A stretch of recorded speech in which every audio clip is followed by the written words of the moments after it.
There is a saying among the Kurds, no friends with the mountains. For indeed, the world has scarcely noticed when century after century, conqueror after conqueror has driven these once nomadic tribes deep within their beloved mountains to preserve their culture, their language, and their lives.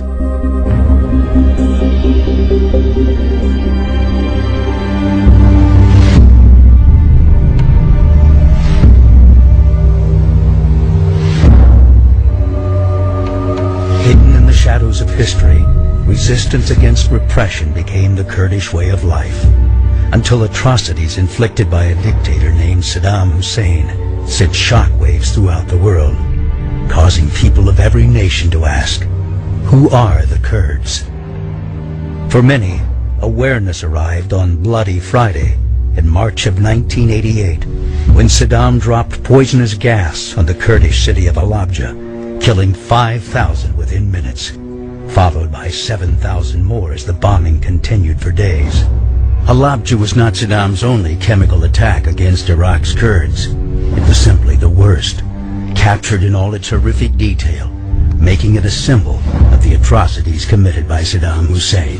Saddam's tried to wipe the Kurdish people from the face of the earth. The people in Kurdistan, they are so happy because of the liberation and because now they can live in peace and free. To trace the history of the Kurds, one must begin at the beginning. For it was here, in the land some believe was once the Garden of Eden, that this resilient ancient people first left their mark upon the world. Nourished by the headwaters of the Tigris and Euphrates rivers, archaeologists believe it was within this cradle of civilization that Kurdish ancestors first pioneered agriculture, animal husbandry, weaving, metalwork, and the making of pottery.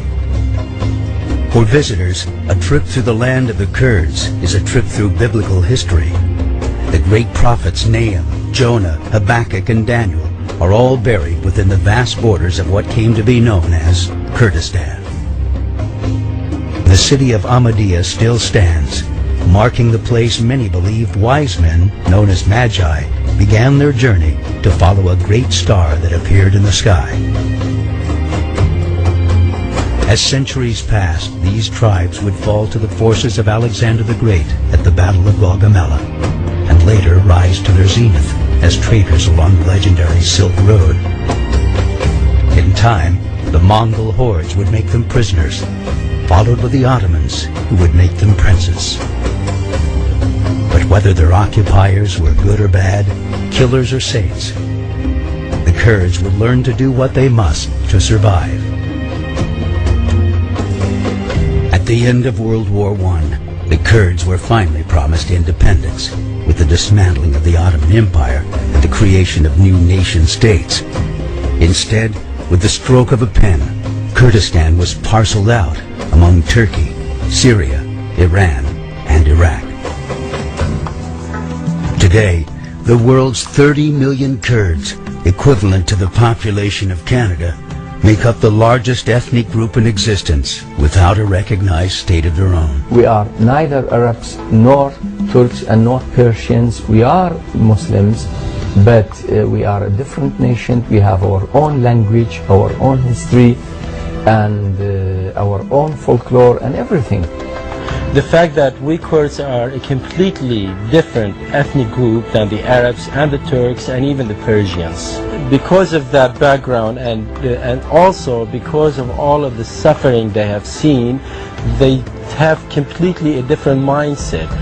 At the time when the central Iraqi regime, before the toppling of Saddam Hussein, was busy with creating weapons of mass destruction, we were busy planting trees and creating new classes at our universities and opening new departments and building centers of education for our children and for our youth.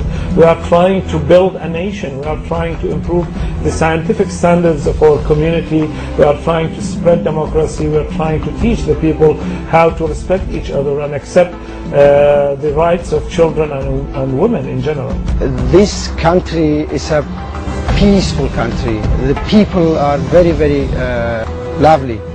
I don't think that our region will be a dam between us and another countries and another cultures.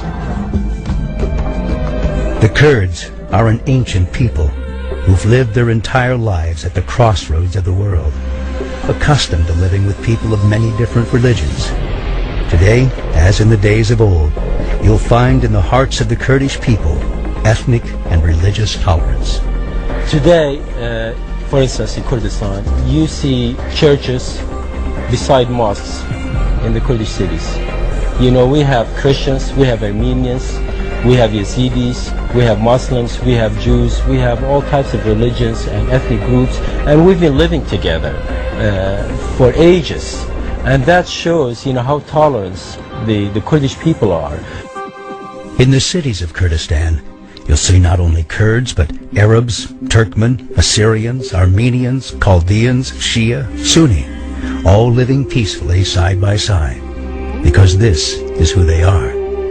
This is how Kurdistan has always been, long before the country of Iraq ever existed.